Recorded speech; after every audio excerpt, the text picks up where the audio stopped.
3, 2, 1, go. And we're back, not in the Forge Lounge, coming off the back of the Cloud Peak Classic. Turned out to be a pretty cool event. One of the competitors is with us today. We'll introduce him, Sean. You know where you're at right now, Sean? Yeah, I think so. We're in Ohio, right? Okay. West Side Barbell. Yeah, I thought, this isn't Columbus? Okay. But first, let's sniff. Ready, boys? Shake, shake, pank, pank.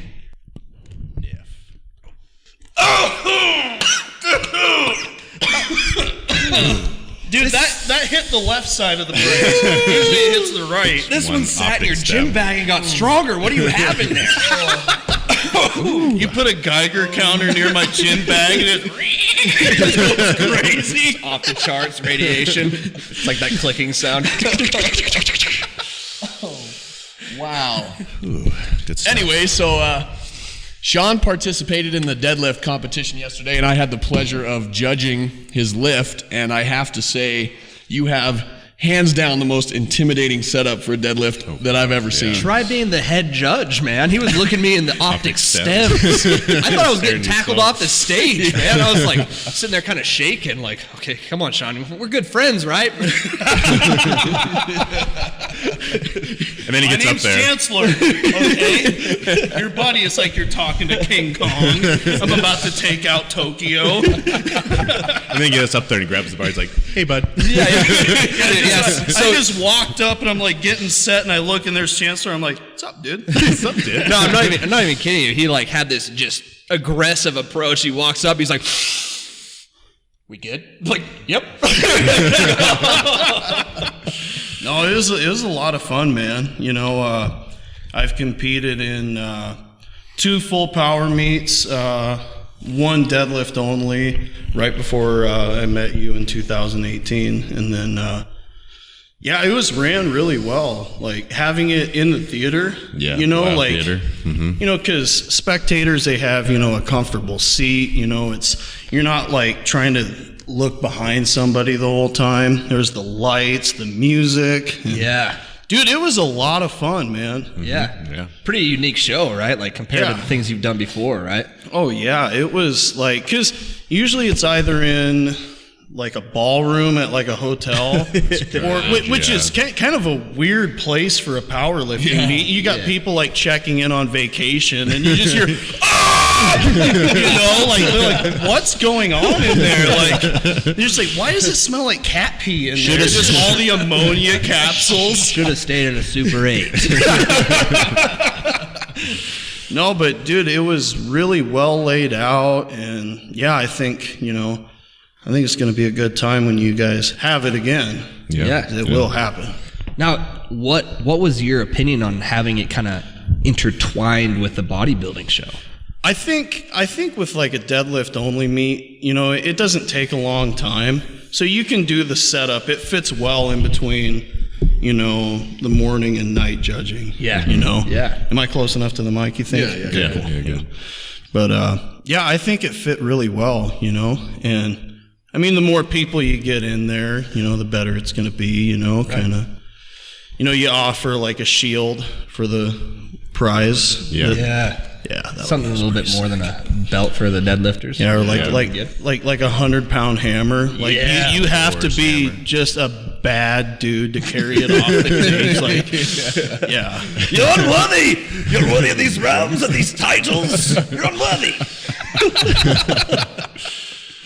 Yeah, man. Like you got to cart it off on like a wheelbarrow, you know? Yeah, that'd be great. Yeah, dude. But yeah, it was a lot of fun, man. I'm glad that I got to be a part of it, you know? Well, it's cool, man, because a little backstory on Sean is I've known him since 2018 when I started working up in Bozeman. Yeah. Right? And I was the only conjugate guy there. I was the only guy running conjugate at this gym called Prime, and, you know, everyone kind of, you know, look the other way when they watch me train with bands and chains and everything, except for, you know, the first day I see Sean walk in, it's like this weird, like, like we're looking in the mirror, right? Like two kind of like stocky bearded fellows of the same height, you know, relatively the same strength, you know? And we're just like, who are you? And I'm pretty sure the first thing I said is like, my name's Chancellor. but you have to call me Nighthawk. It's like, you have to call me the Dark Knight. No, I just walked up to him. I'm Batman. But yeah, dude, and just watching, what you guys were doing, and how you rotated the lifts, and how you guys were staying fresh. Like, it's crazy. You really look at it, you're like, dude, it makes no sense. You max out twice a week, and then you're ready to show up the next week, and you're good. You know? Right. Yeah. Whereas, like, if you do that with like a linear progression, good luck, dude. Like, R.I.P. yeah, like I've tried. I've had weeks like that. Where you end up hitting some type of a PR on the second or third week, and you try not to, but like I say, you got to cook when the pan is hot. And if you do that early, good job. You just like tank the whole block, like good job. It's like, oh, you might have to deload a little bit early, but I mean, with the conjugate system, it's built into it. Yeah. And when we first met, you were running, what were you running as far as programming? I did block periodization with RPE for about, I think it was about 2.5 years. And I think, I feel like I learned from it, like I learned how to auto-regulate the workouts. Right. I learned like what's too much and what's not enough. That's huge as a power lifter, man. And it is, and also, sometimes when you get into this, sometimes you have to learn when to stay out of the gym. Right. You know what I mean? Yeah. That's huge, man. Like capping it at 4 days a week, that made it so much better to recover from, because I'd be trying to do like 5 days, maybe like a third bench workout, and it's like, okay, I could be at home like resting right now. Yeah. Exactly. And that could be more productive. Right. But yeah, I learned about conjugate I read about it for about a year, learned from like guys like Dave Tate, Jesse Burdick, who you guys get your programming from, and really kind of got the grasp of it, and got my programming from Chancellor, and What kind of made you finally jump ship? Because like you guys started in December? You guys started switching over to conjugate? Yeah, when was that? It was late December. Yeah, because you're on block 5 right now, right? Or wave 5? Wave 5. Yeah. So, I don't know. I feel like it was a combination of a couple different things, Yeah. I mean, seeing your guys' progress was definitely the biggest, straw that broke the camel's back. It's like, okay, fine, you twisted my arm, I'll do it. But no, like seeing your guys' progress, and also kind of employing the variations into my own training, because, I know that low bar squatting heavy after about 6 weeks, my shoulders are trashed. Yeah. And then that limits the bench progress. Right. Yep. 100%. And then, and it's like, so this kind of allows you to work around that. That variation, right? Like throwing that into your own programming, you can eliminate that shoulder pain. Now your bench press isn't limited from growth, right? Because you're not in pain. Yeah, it's like I usually end up getting some, bicep tendon flare up.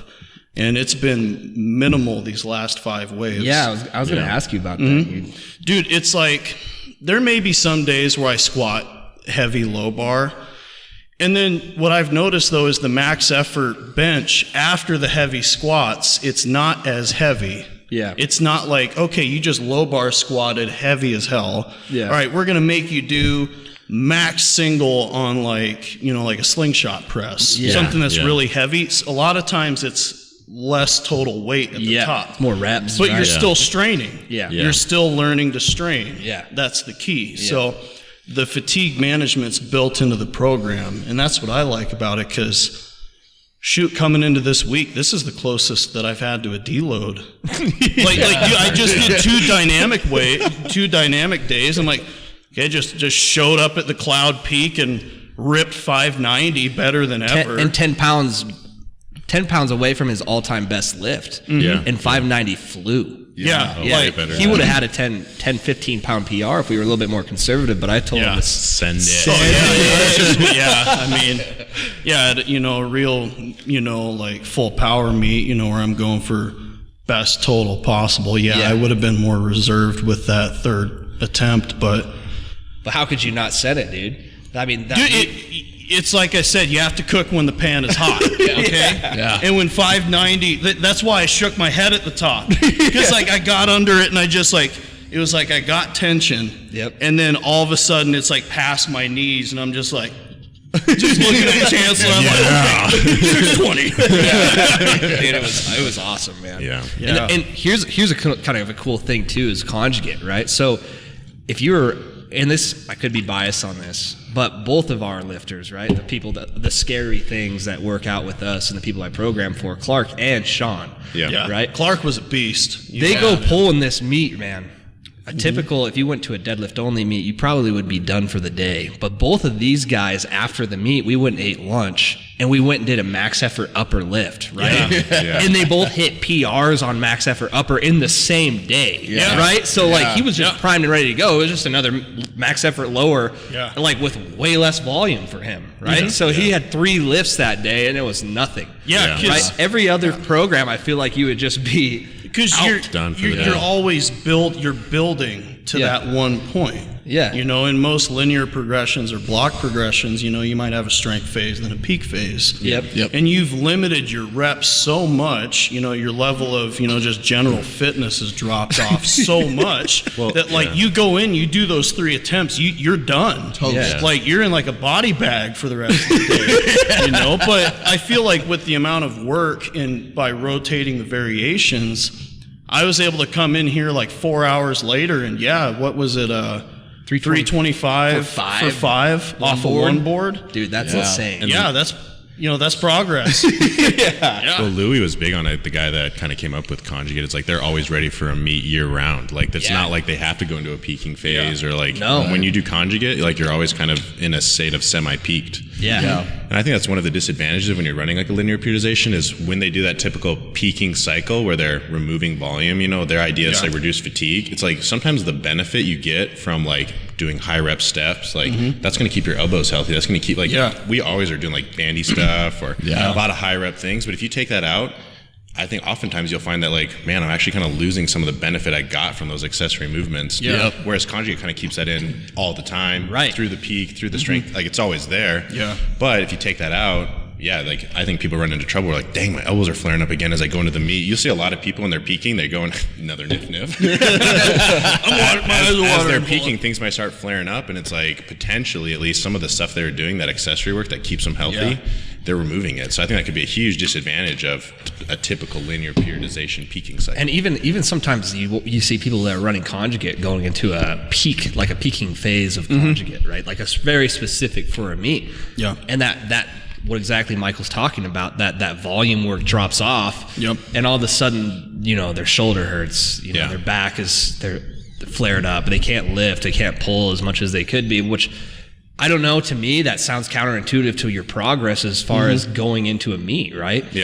Did you, when you came in here, was there anything like when you were going to the meet, was there anything that you're just like, oh man, my back is just lit up from? No. Yeah, dude. Because I mean, you know, knock on wood, my back's been pretty healthy so far, you know, but, you know, I feel like what you were talking about with like by dropping off the volume on the accessory and supplemental movements, if you do that for, you know, 8+ weeks, your volume's dropped off, you may actually lose muscle size because the volume that you get from your big movements, once you start to get into a peak phase, you're hitting triples. There's only so much volume you can get at 90+%. So that can be a recipe for losing muscle size, and then really being in a world of crap once you get at the meet. Dude, you know? and like exactly, right? So there's no way you can get that much volume to stimulate growth off of just dropping off all your accessory movements, right? Because we're not really aiming for muscle size with our compound lifts, right? Especially in conjugate, right? We're all power and strength building right there. Like the power building aspect of it, right? We hit compounds like a power lifter, and we body build for accessories and secondaries. So exactly. You drop those off, man, you might lose some size, which plays into those 2 principles we talked about in the last podcast, you know, muscle size and neural drive, you know, motor recruitment. you take out one of those factors and you potentially could lose strength. I think that's an excellent point, dude. Yeah. I haven't really thought of it like that, but seriously, like hearing you say that makes complete sense to me. Well, like when we've done our tapers, like there's a level of reducing volume, but it's like very end for like a week or two. But I mean, it's minimal. You may drop off your dynamic volume a little bit. You're still explosive. Yeah. You're still pushing maximal force into submaximal weights. You're still getting that practice. It just may not be as much volume. You know, that's what I've kind of, read at least for like the conjugate systems is, you may change your max effort up, lifts to where they're not as heavy, once you get into that taper, but then you may just drop off your dynamic volume a little bit. Yeah. The program doesn't change that much, and that's one of the things that I really like about it is it's so much more simple than it's, perceived. Well, I think too, like people think when you run kanji and you run all these variations, how do you know where like kind of your max lifts are? And I actually found that I was way less certain of where my lifts were when I was like doing a block thing, it's like where I'm just doing a bunch of heavy or like reps of 8s and 6s. And it's like, honestly, like us hitting like a 90% single all the time, I got a pretty good radar of like where I'm kind of at. Right. Regardless that it's a variation, because we're always hitting maximum effort or like, what powerlifting is like heavy singles and triples and all that. I also think that comes into sticking with the program for a while too, especially conjugate, right? And getting some data on yourself. Because you were talking about, you're like, okay, well, you close grip bench 350. Yep. You know that your close grip bench is usually about 10 to 15 pounds under your comp grip. Yeah. Yep. So you have a general gauge of where your comp grip is without testing it. Right. So, that's kind of the difference between testers and builders. Yeah. I think conjugate's huge on that. Like I think a lot of people when they're peaking, they have their tester movements that they're going to be hitting. Like I know, for example, like I think Louis was really big on like a floor press. They had a really like, for that lifter, they knew where they're at based on their floor press, like what they could get. And it could be different for each lifter. But if you kind of have your gauge lift that you're kind of using as like where I'm going to be at, you can use that into the peaking cycle. Yeah, without having to hit like flat bench, like normal bench over and over, kind of leading into the meet. You can have your tester lifts rather than just hitting the same main compound movement that you'll be hitting on meet day. Right. And I think one of the big things about that is that people will argue that God damn it. Train. Hold on. Woo! Cut to commercial. We'll be right back.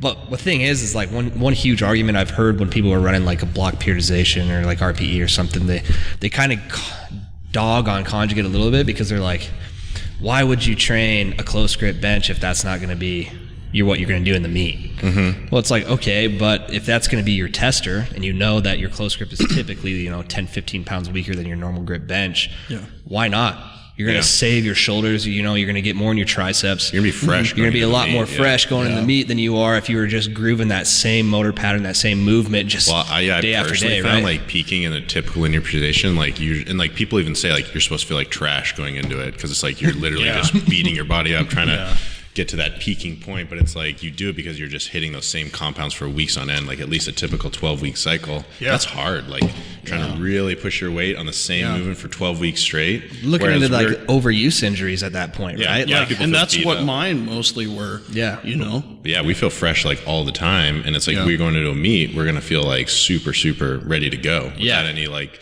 And what's cool about conjugate, if you're confident in all the different variations, if you're having something flare up, you just hit those and then let yourself recover and rest up. And then on meet day, it's like, hey, I haven't been beating up my elbows because I've done different variations on the bench that don't beat my elbows up so bad. So at least they're not like flared up going into the meet. Or if they are, then you just switch it up. Yeah, right? you're ready to switch it up. Maybe your conventional pull's hurting you. Yeah. In the meet, you pull sumo, and you're 10 pounds different, maybe the same. Yeah, you survive the meet. Yeah, that's what matters. Yeah, exactly. You can survive it. Yeah. But I think also a lot of ways that it gets overcomplicated, is people look at the variations. They're like, okay, you're doing floor press, you're doing 2-board press, you're doing 1-board press. They're all so different from the comp lift, but isn't it all shoulder rotation, tricep extension? Yeah. Oh, yeah. At the end of it's pretty much the frickin' same. Like just pushing through the rep. Yeah. I mean, because you guys do enough raw reps in the warm up that you guys probably bench 365 plus raw at least every week. We do We go up to 405 is our tester weight. Yeah, 405. And then you put on the belt, then you put on the bands, then you put on. So you're still getting those raw reps. Yeah. You're still getting that practice. And that's not even including the dynamic day. Yeah. Exactly, So that's the thing is one of the big kind of, I don't know, people say that it's a pitfall of conjugate is the lack of technical work. I mean, I would say there's actually more. Yeah. You know, it's like just because you're not handling 90% plus on your comp lift every freaking week doesn't mean that you're not getting technical practice, you know? Exactly. I mean, I would say it's actually even better or easier to make technical adjustments under 70%. Oh, yeah. For sure. You know, if you got somebody that's like, okay, we're going to take you out, we're going to start squatting you a little wider. You've added more pounds onto your frame, your leverages have changed. Does it make sense to throw them into a 95% or like a 90+% squat? They're going to revert. New technique? No. They're going to revert to what they've been doing forever. Exactly. Right? So like hip shoot, you'll always revert back to the thing under maximal loads that you've practiced the most, right? So my argument is exactly that, right? So if you practice with lighter weight and groove that technical, that form, that technique down, and when then you get to that maximal load, that's what you're going to revert to. Which is huge, right? So the lack of technique work is a huge flaw. And I don't think that's a valid argument at all because 2 days a week we are just dedicated to technique work. If you can't master technique at 50 to 70% of your compound movements, what are you doing? And then you're also getting, 70 to 80% work with, your back down sets after. So you're getting work with it between 50 and 90+%. So you're handling those weights pretty regularly. And then you count like with the dynamic work, usually like how you wave it, it may be 15 doubles or 15 triples. Right. That's 15 first reps. Like that, dude, it doesn't get more specific to a powerlifting meet than that. Let's say you're squatting from the mono. You pull your air, you come out, and then you go into the squat. You're getting 15 more first reps than you would if you were doing 3 sets of 15, right? Yeah, exactly. Or even 3 sets of 5. Yeah. Because after that, you do that first rep. Yeah, you have 4 reps, but they're not first reps. And they're not mastered, right? Like as I was talking about last week was, in my eyes, the dynamic day should be set up like that because you're increasing sets so that you can master technique. It's not about the volume on the compound like we said earlier in this podcast. That's just an added benefit. That's the benefit of having 15 sets of 3. You're still doing 45 reps. But are they correct? Are they like where you want to be? Are you working on position? You're going to get tired at, for us, probably anything above 5. You're going to start fatiguing, right? But and then technique is going to revert to what you've always practiced, right? And then you're more likely to get injured on that too. Exactly. So now this is another way that you're kind of staying ahead of fatigue. And I think one question that I would have for you, Sean, is because you're relatively, I wouldn't say new to conjugate because I know that you've thrown stuff in even since I was in there in 2018. I mean, you jump in and do bands and chains with me, oh yeah, because dude, like everybody would be like, oh, I'll do my deadlifts, I'll do whatever, and then I go home. And it's like, dude, this is like, have you ever tried? I remember we would be in the gym. And, we would get some new implement at the gym, and me and Chancellor are just looking at it. We're like, have you ever done that? No. Do you want to try? Because, that's when we would have like the strongman Saturdays. We do weighted carries with 500 pounds.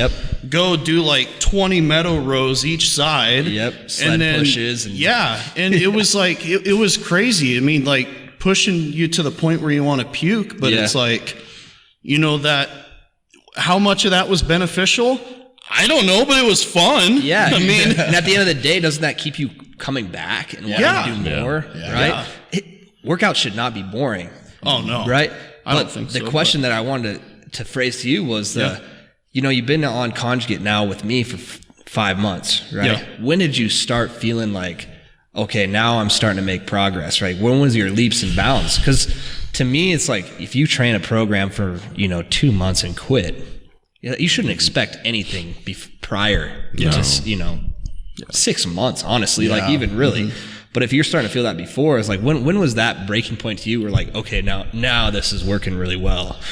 I would say that it was probably the second block once I kind of got my feet underneath me, kind of realized, okay, how to approach the max effort days, you know, like how you were mentioning yesterday, you know, you do 2 reps, you're supposed to do a max 5. Man, those 2 reps were way too easy. I got to go up, you know, just learning those little tricks like that. It's easy, rack it. Any question in your mind, send it. Yeah. Right. You know, and just keeping it simple, not overthinking it. Yeah. It was probably in the second block or wave, I would say. Yeah. You know?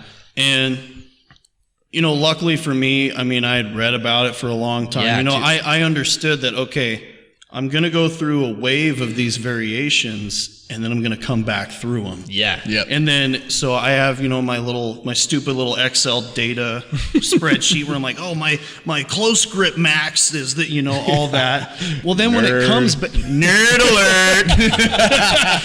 But when it comes back, when I come back to that max effort variation, I can look, okay, my last close grip single was 350. Well, man, dude, I am cooking today. Like, okay, 360 is like the goal. You know, take that little 5-10 pound PR. And then run with that's it, when it's going to start adding up. And that's the thing is like, I came into this expecting that. And I knew that like, okay, whatever progress I make in the first, like, 3-4 waves, that's good, you know, but the real progress is going to come in once you start putting time in. Because that's when I seen you guys making the progress. The first year was brutal for Mike and I. We made a lot of mistakes. We made a lot of mistakes and, like, overshot a lot because the thing is like, so have I.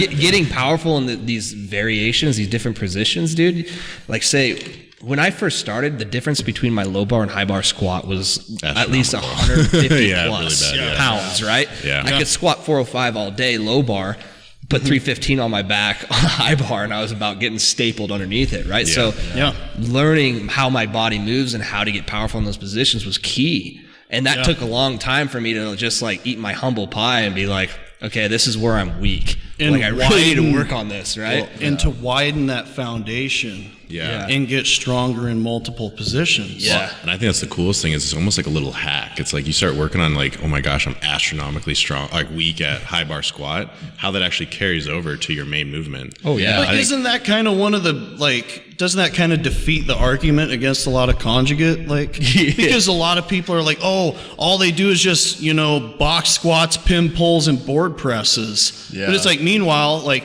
Chancellor, you just did a 10 rep max high bar close stance beltless. Like, like I think that's kind of the difference between West Side geared conjugate and raw conjugate. And that's a big point we didn't address in the conjugate episode, right? Yeah, because those are different, huge. Because the intensity in multiply lifting way higher. And when you have higher intensity, you have to have lower volume. And for the people that don't know what he's meaning when he's talking about multiply, right? So geared lifting, they're wearing like squat suits, deadlift suits, bench shirts, things like the slingshot that are allowing them to lift heavier, you know, above human, you know, well, Dan Bell could be the argument, but you know, above the average threshold of their weight. Body could actually. It's just like Donnie Thompson said. You're strong. You put the bench shirt on, you're even stronger. Yeah, exactly. That's all it is. So the difference in conjugate, the way that Forge programs and who we've learned from is Jesse Burdick, where he's doing conjugate for raw lifters, and then the classic West Side Louis Simmons geared lifting program is huge, right? Intensity drops, volume needs to increase because natural lifters need to put on a little bit more muscle mass to handle that.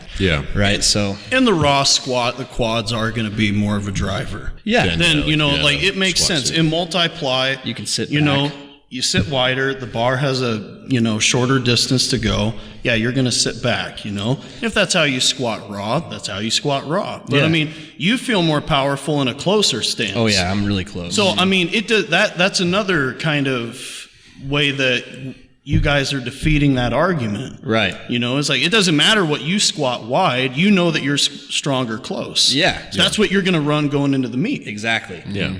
So, but I got to imagine too that if that wide stance squat started going up, you'd kind of be thinking, okay, well, I guess I'm squatting wide at the meet. You go with what's the strongest stance, the strongest variation. And like Sean said before, that stuff changes, right? As Michael and I get fatter and our belly needs more room to get between our knees, you know, like conventional starts getting a little hard when you're like pushing your gut into your knees. So as my weight goes up a little bit more.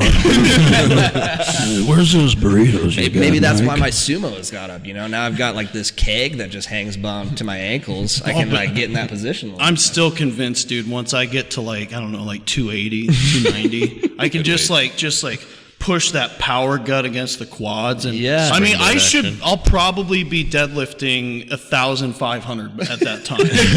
Just being modest, according to my calculations. Yeah, we'll have to get some sort of ratchet system to skid you down to the bar, and then we'll just cut the string, and then you just hold tension and just fly up.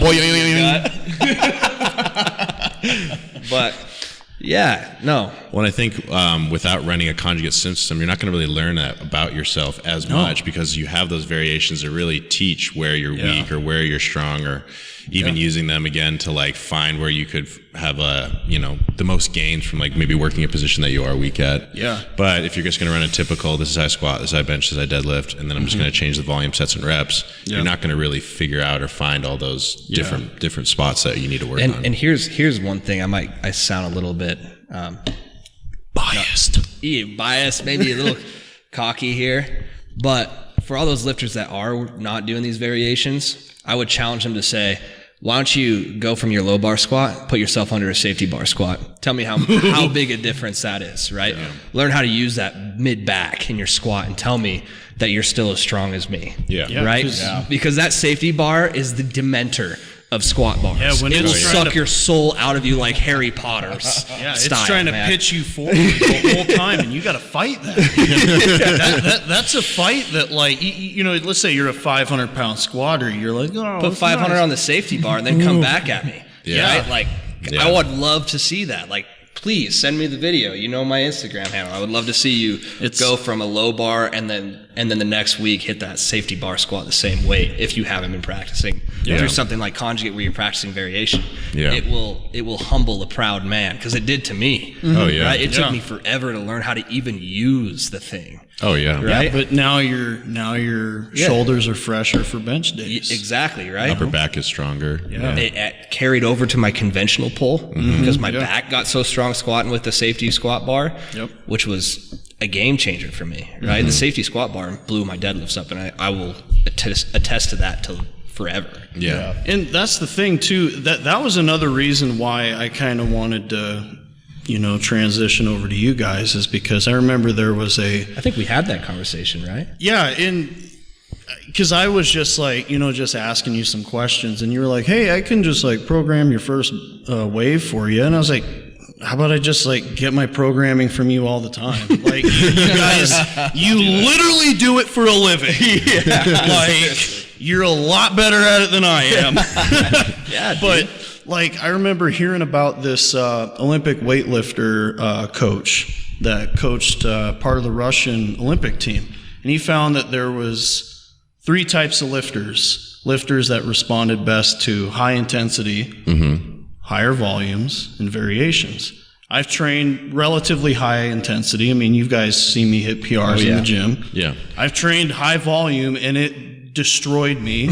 Like, I would come into the gym and I'm like, oh my God, I got to squat again. And I feel like I just got finished like yesterday, but I never trained variations. Yeah. I mean, I might have did some front squat blocks, but I never really knew like, okay, which variations are going to apply best that build my comp lift without doing my comp lift all the time and beating me up. Yeah. And so that's when, the conjugate system uses that. It uses high intensity, high volume, and variation. Right. Mm-hmm. So that's kind of a way that I was trying to learn a little bit more about myself as a lifter. Right. Yeah. So, which I think is huge, right? Yeah. How can you ever improve if you don't know your weakness? Yeah. Right? Yeah. Absolutely. If you just groove your strengths all the time, your strengths become stronger, but... Oh, yeah. And it's good to train your strengths. Oh, yeah. But, I mean, this. You could probably, take a little, I don't know, like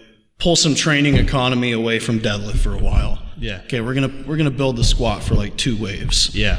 That you can come back to the conventional pull do some, conventional waves, or, hit that more often, and you'll be back to where you were before, because that's your strength. Yeah. It's easy to get back to your strength. Right. Yeah. But, and it can be easy to maintain that, but actually building the weakness and taking the time to do that, that's something that's like done every week in this system. Yeah. And I don't even think about it as like a program. I just think of it as like a system. Yeah. Because it's not like a 4-week program. It's not an 8-week program. It's like, when you look at it as in like kind of like a macro cycle. Yeah.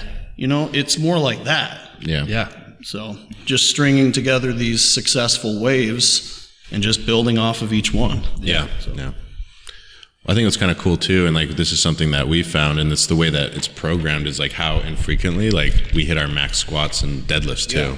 You only do that twice a month. Yeah, you alternate, and that's what I noticed worked really well for me. Like trying to pull heavy back-to-back weeks. Beats you up. That's hard. And there has been blocks where Michael and I have done that. Yeah, it's right. hard. And like just what was it last week in the block before? So we finished the last block with a heavy max triple block pull conventional. We opened up the next one with the same thing but sumo, and it was like, how do people do this every week, man? I feel like garbage. I mean, I still did well, but I didn't feel that fresh, right? But yeah, if you look at a whole, like let's say a 4-week cycle is like we're gonna do one heavy conventional pull, one heavy sumo variation pull, and then 2 heavy squat. One is usually a box, and one is usually like maybe just another variation of a bar, like low bar or something. Yeah. But really, if you look at it, it's like that's 4 days of the whole month. We're actually like, hitting a heavy variation of a max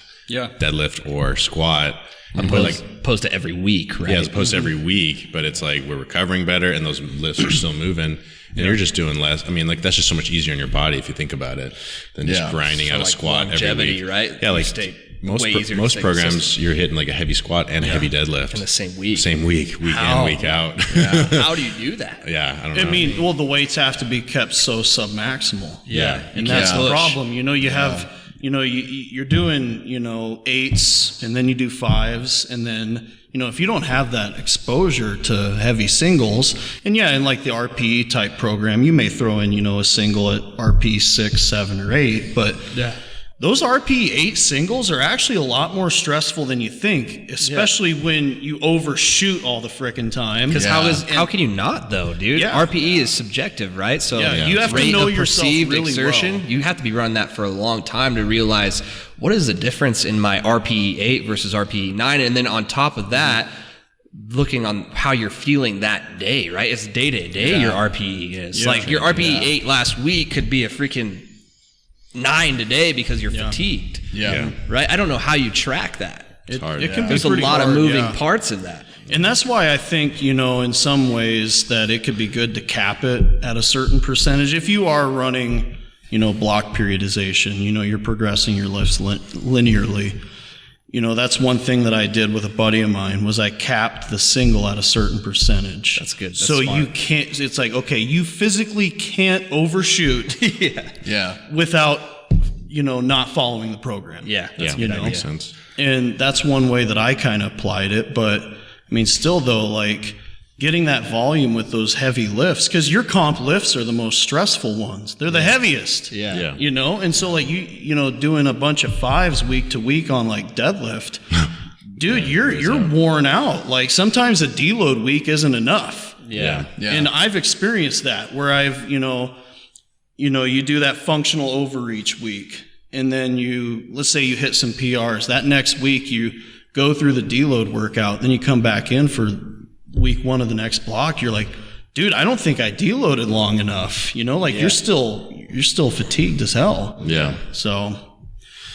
Oh, that's a super good point, right? It's like, that's the crazy thing is Mike and I haven't had a deload in 3 years.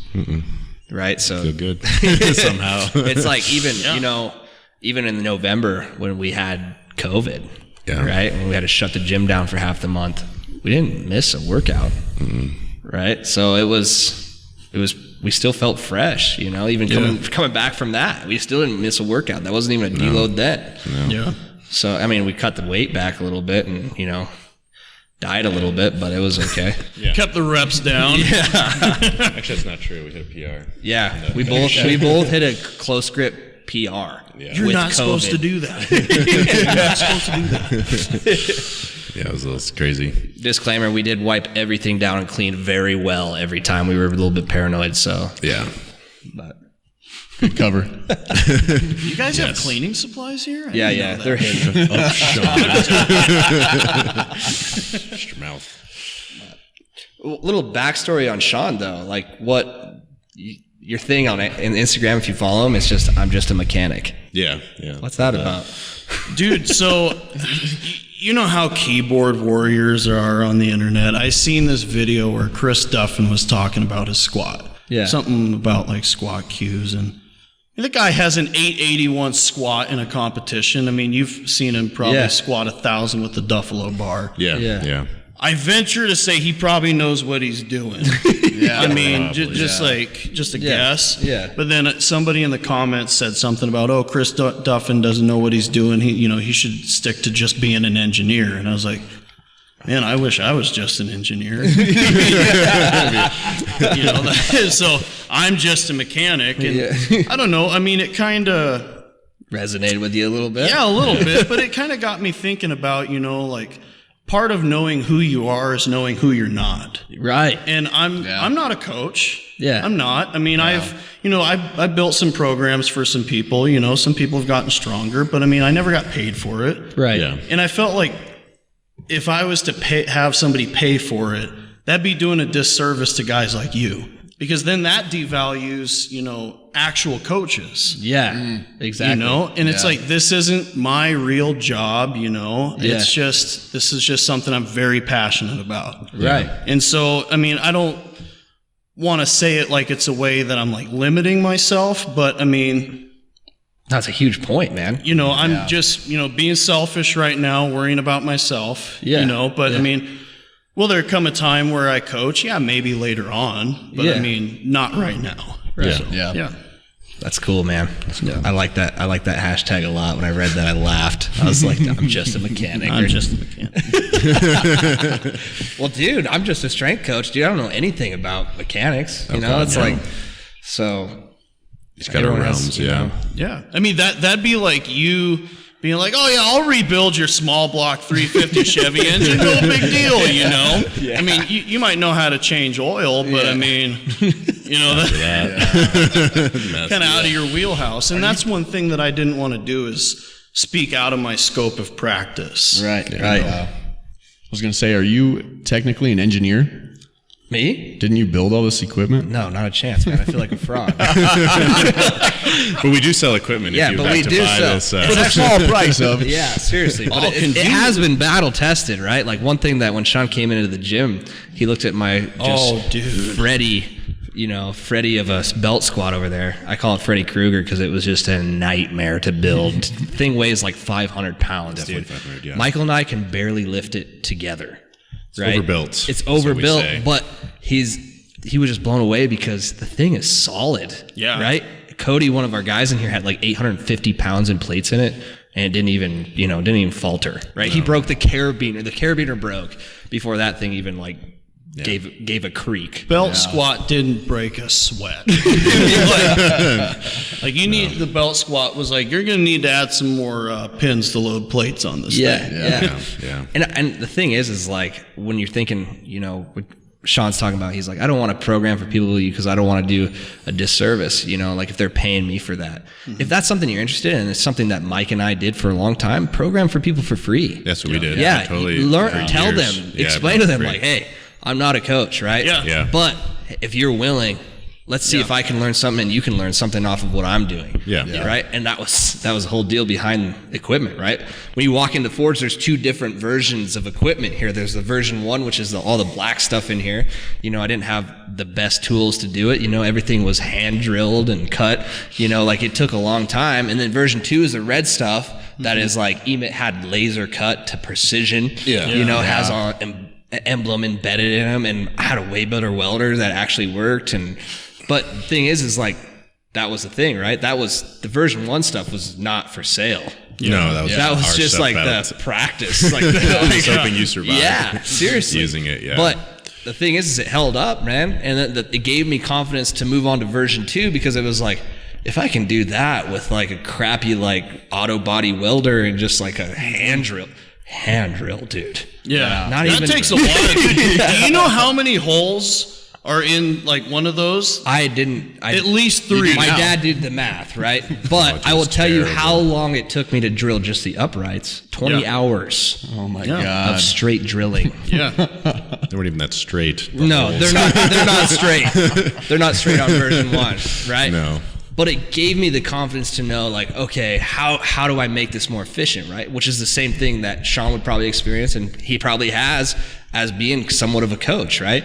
He's programmed for these people for free. He's learning what doesn't work, what works better, or what worked great. How to communicate with people. Exactly. Which, kind of building a psychological profile on the lifters. Okay, is this guy like Mason where I can be like smacking his back and like screaming at him? No. Or are they a little bit more reserved? Yeah.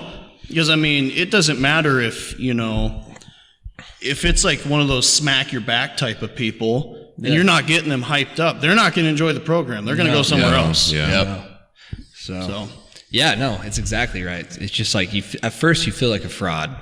Oh yeah. But everyone has a learning phase and then you get better at it over time. And it's just like coaching, just like our equipment in here. Yeah. Right? When we move into version 3, you know now I know what I'm doing. It's going to be great. Yeah. Right? Yeah. So that place is going to be decked out. But yeah. Anyways. I'm a little curious. So you've been lifting for a while, obviously. Where did you start? How'd you get started in? I think I got my start pretty much the same way you guys did. I loved playing football when I was in high school. It got me in the weight room, but I was like really undersized. Yeah. And I lifted and, trained to the point where I was able to get, like an all-conference award, but no colleges talked to me about playing football, so I was like, I guess I don't really need to lift weights anymore. But you crave the competition, right? Yeah. You crave that performance and that anxiety. came later. Yeah. Because, once I started working in North Dakota afterwards, I got my first job on a drilling rig, I think the day I turned 19 years old. Did that for like 2.5 years, and once I started mechanicking. Wait, how old are you? 28. Okay. We're the same age? Yeah. So you guys are twinsies. Yeah. In every way. Hello, parallel universe, Sean. But no, then once I realized I didn't really have any skills, I started, becoming a mechanic. I'm serious, dude. It's like, yeah, dude, I was like working on a rig, and I'm like, dude, all I do is pressure wash and lift shit up, dude. Like, that's all I do. All I know how to do is work really hard. I am dead if I got to work in the real world. And so I got a job, basically just changing oil, pressure washing generators, and it kind of took off from there. Then I got in the service truck. Well, once the hours started getting cut back, I needed something to do with my time. And I just looked in the mirror. I was like, God, I look like shit. I don't feel good. You're living out of the service truck, working 100 hours a week, living off of gas station burritos. Mike can understand this, We still live off gas station. But when you don't do anything but just work, dude, you look bad. Oh yeah, like fast. And so I started getting into lifting, and then next thing you know, I'm on the podcast with you guys.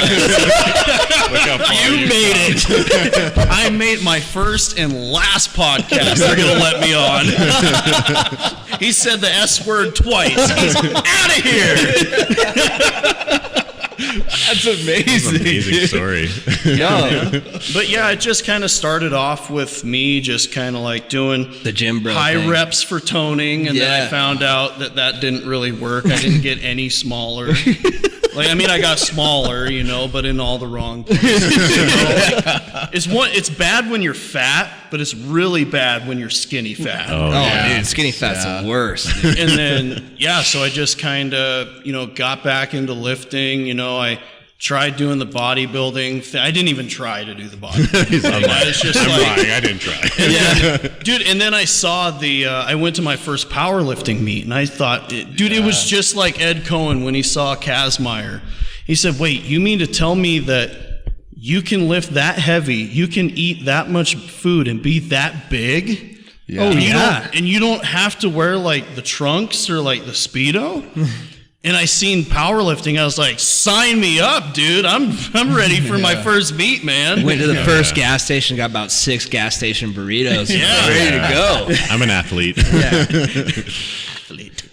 But like in a roundabout way of saying it, right? You start craving like this competition, right? From like high school days, and right? that's one thing that I didn't realize that was missing, because once I started being a mechanic, I had pretty big goals. I was like, okay, I want to try to get to a point where I'm the lead tech. Yeah. I'm the guy in charge, and then, maybe manage my own place. Well, then that kind of got taken, and I was like, dude, I have no competitive drive. I need something to Fuel something positive to build off of. Because, being in the gym, it puts you in a goal-setting mentality, and that can transfer over to a lot of other places in life. Yeah, right. Exactly. If you succeed in here, how easy is it to succeed out there? Oh yeah. And even vice versa, right?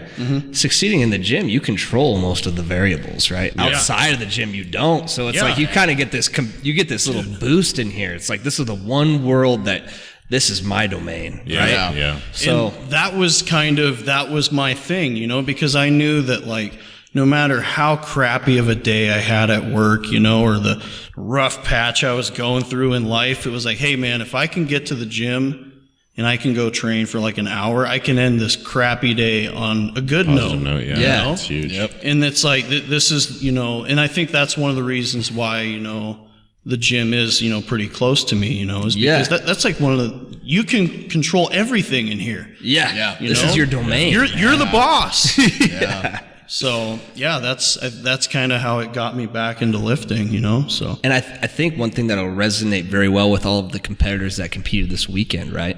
Mm-hmm. When you're on the platform, you have no team to rely on. It's all you. Yeah. Dude, that adrenaline rush, and I'm sure everyone that's listening to this podcast that was at the competition, they'll understand. You walk up to that platform, you have so much like nervous anxiety right before your lift. You probably don't even see anything out in the crowd, right? You can maybe barely see me as the head judge out there. You can see the hand going down. Yeah, you don't even see my face. You don't see what I'm wearing. No. You just see the movement of the hand, right? And don't drop the bar, Clark. Don't drop it. Boom. Yeah, but that right there is what, it's that adrenaline spike is what hooks people into this sport, because that is all on you. The platform doesn't lie. Right? You controlled everything in here. You might have hit some sweet gym PRs. Yep. Well, when it's show day, that pressure's on you. There's nothing to like look back on, right? No. And then when you forge ahead through that pressure and you rip a PR on stage and the crowd goes just nuts, wild, and there's that much hype, how's that feel? Oh, dude, that's the hook right there. Oh man, it's there's nothing like it, right?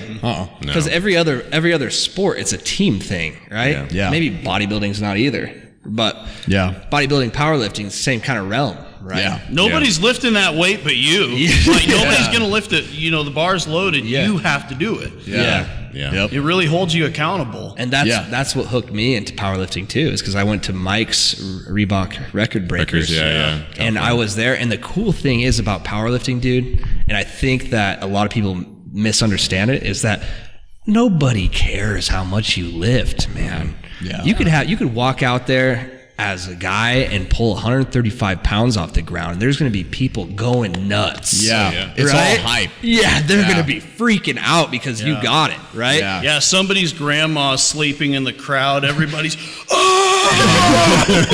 going down.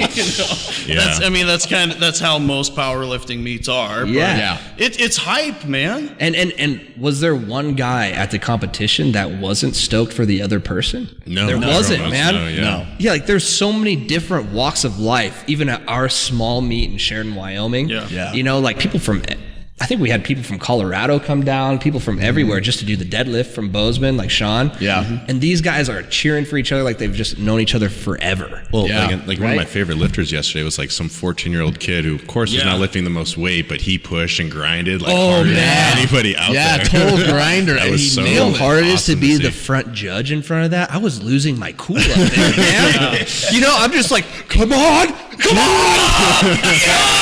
And I'm like, okay, I probably shouldn't be like that as a front judge. I'm supposed to be kind of stoic and judgmental, but I obviously want to. It's hard to be a robot in that situation. Dude, Could you imagine chills. that? Somebody's got 600 plus loaded in front of you. You got to up, down. Like, dude, I couldn't do that. I'd be like, that was me, man. yeah. Easy down.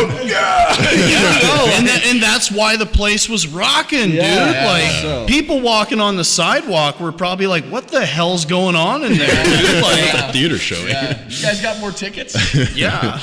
But, dude, And don't get us wrong, we've been to powerlifting meets where the judges are super stoked, dude, and it does not feel like that, right? Yeah. And that's kind of, you know, as far as what I want to do with powerlifting and Sheridan, that's kind of my goal, right? I kind of want to run these unsanctioned meets, not for just the lifters. One, it's better because you don't have to go up there in your freaking singlet and show everybody what's down below. Old check. You know? And it's not embarrassing. That way you can come into the YO Theater rocking, you know, the Fury shirts with a hat on and however you want to lift. I think a guy was in jean shorts. Yeah, he had jorts on, man. That was sick. But the cool thing is like there's no, that takes that part out of it, right? Some people aren't going to, will not sign up because they don't want to put a singlet on. They wear whatever they want up there. Yeah. And two, I want to run this because I want people locally to compete, but more I want people locally to watch and see the energy and what powerlifting is about, because we had multiple people after the show come up to us and be like, we got to do this again. That was crazy, especially after the deadlifting portion, right? Yeah. We had people come up and say, that was awesome. We have to do this again. Bigger, badder next year. So I want to run the unsanctioned meets just to inspire more people around here to sign up without putting the anxiety of it being like a federation that has all these rules that you have to follow and you can only wear certain items and Special blah, blah, blah. underwear that you have to wear. Yeah, or you literally have to wear special underwear. or no underwear. Yeah. No underwear. Whitey tighties. Are That you kidding one blew me? my mind. Yeah, that's a rule. Yeah. You have to wear whitey tighties, dude. I literally on the way to the meet, one of my meets, I was like, go to are you Walmart right serious? now. I have to go to Buy whitey Walmart and tighties. get whitey tighties so I can power lift. Makes sense. Why? I'm already hideous up there. I have to put on a diaper too.